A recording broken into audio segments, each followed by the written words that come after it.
Come on, Mitch. You got to have something. Everything's good. A good weekend.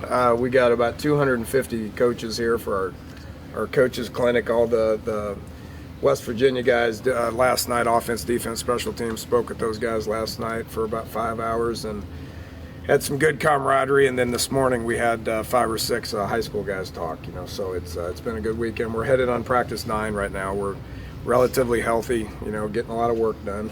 So just over halfway. Today should be a good day. It'll be just like it was last Saturday. This is more of a practice.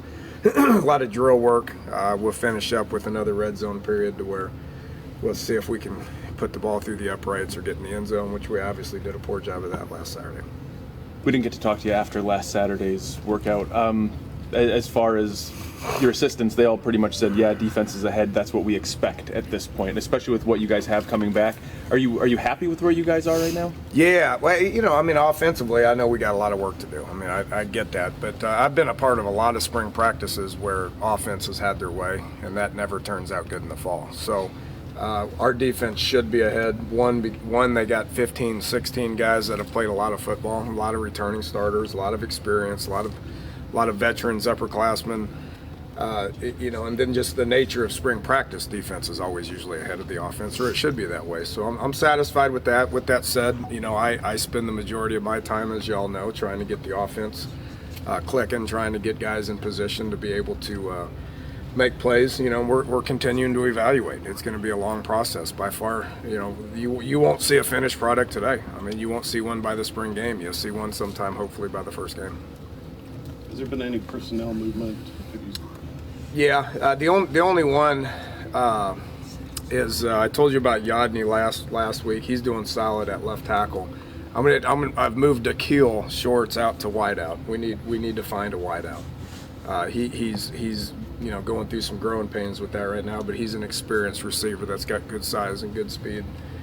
He's right now our top guy at the outside, so he moved outside, and other than that, that's about it. Who fills that inside spot then? We use inside receivers are Jordan Thompson's our number one inside receiver, and we play with usually just one inside receiver anyway. So you'll see Cody Clay at tight end and that inside receiver. You'll see Wendell Smallwood at running back and inside receiver. And KJ Myers is a guy that can take reps there as well. What changed there with Akil, or is it more of a positional need? Because need outside receivers. Yeah, Wendell could be our top inside receiver.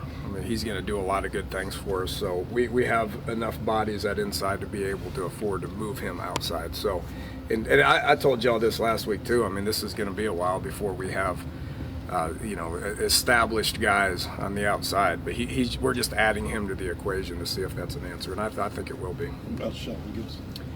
Outside is the other starter right now. Okay. If I was to name two, it'd be them two right now. But I anticipate that to change. You made any moves on punt returner, and you said you weren't going to make many changes in your punt return schemes and that, but have you given that any thought? Boy, that's just such a touchy. I wish y'all would just let it die. If y'all let it die, it'll probably take care of itself. Don't make them punt. Well, that's a problem. I anticipate making those guys punt a lot.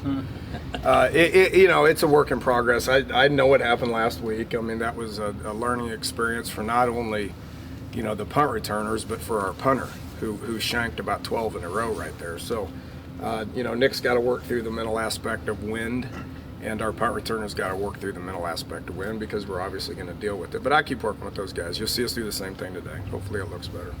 And how are you handling the Kyle Lewis situation? Is he practicing? He's been suspended all week. He's cleaned this entire weight room. You'll see him running stairs. We're dealing with it internally. That type of behavior is not going to be tolerated under any circumstances. And with that said, Kyle's been a 4-year guy that has done the right thing on and off the field for 4 years, and has taken care of business academically and has played a lot of football. So we're handling that internally, and he understands what is expected of him as a senior leader. Have you adjusted on the line? Who's kind of stepped up there in his D-line?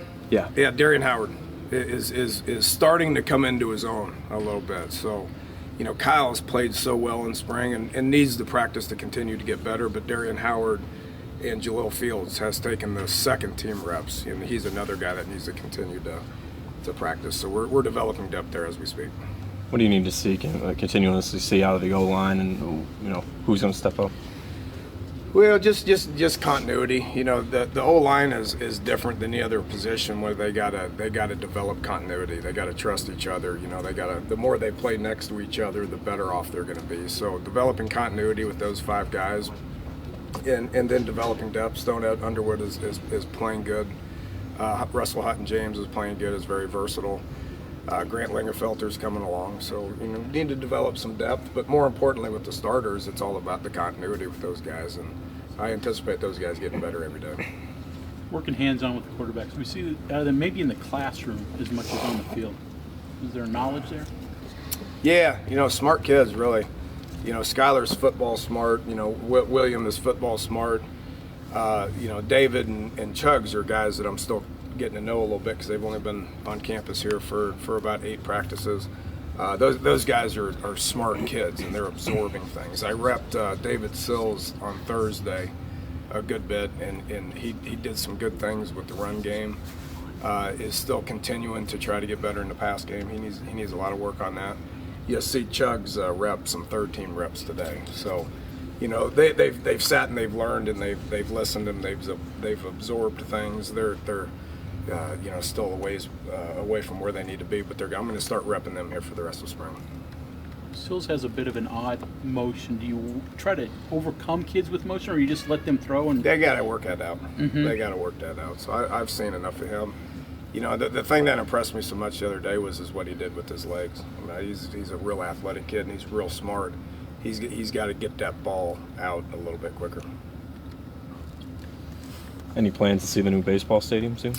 Yeah, I talked to Randy this morning, actually. It was a big win for him last night. So, you know, when we get some free time, hopefully I haven't looked at the schedule. I need to try to get over there if we're not practicing one afternoon. I heard it's great. I heard it looks good. And, you know, Randy's done a great job, and it's been a long time coming. But, yeah, I talked to him this morning, and I was going to try to get out there this afternoon. With these quarterbacks as a group, is this in the higher end of athleticism for kids that you had as a group? It is. It is. Just, yeah, and I think, you know, we've talked about this a little bit, but we've tried to recruit more athletic guys. I'm not going to sacrifice the passing ability, but I will sacrifice probably some height, you know, and maybe some arm strength for the athleticism. That's what we've started recruiting. For you guys in the secondary, I know it's something we've touched on, but just the security blanket you have back there at safety with all the guys you have coming back, have you seen progression with them this spring as well? Yeah, the secondary, the depth is the biggest issue right now with secondary. I mean, our starters look good. We know what we got with Darryl Worley. We know what we got with Chestnut. You know, Jalen Myers is not out there today. He's been hampered by some illness. Malik Greaves has been hurt. You know, we know Harper is out. Dayron Wilson is out. He's got a neck issue. So, you know, we got to develop depth, and it's probably going to have to come with some of the guys coming in, some of the new guys coming in. But the good news is those starters look really good. Drayvon looks just like Carl. Carl's had his best spring. KJ's had his best spring. So it's frustrating for me to call plays against those guys, but it's fun to watch them make plays. Okay, thanks, Coach.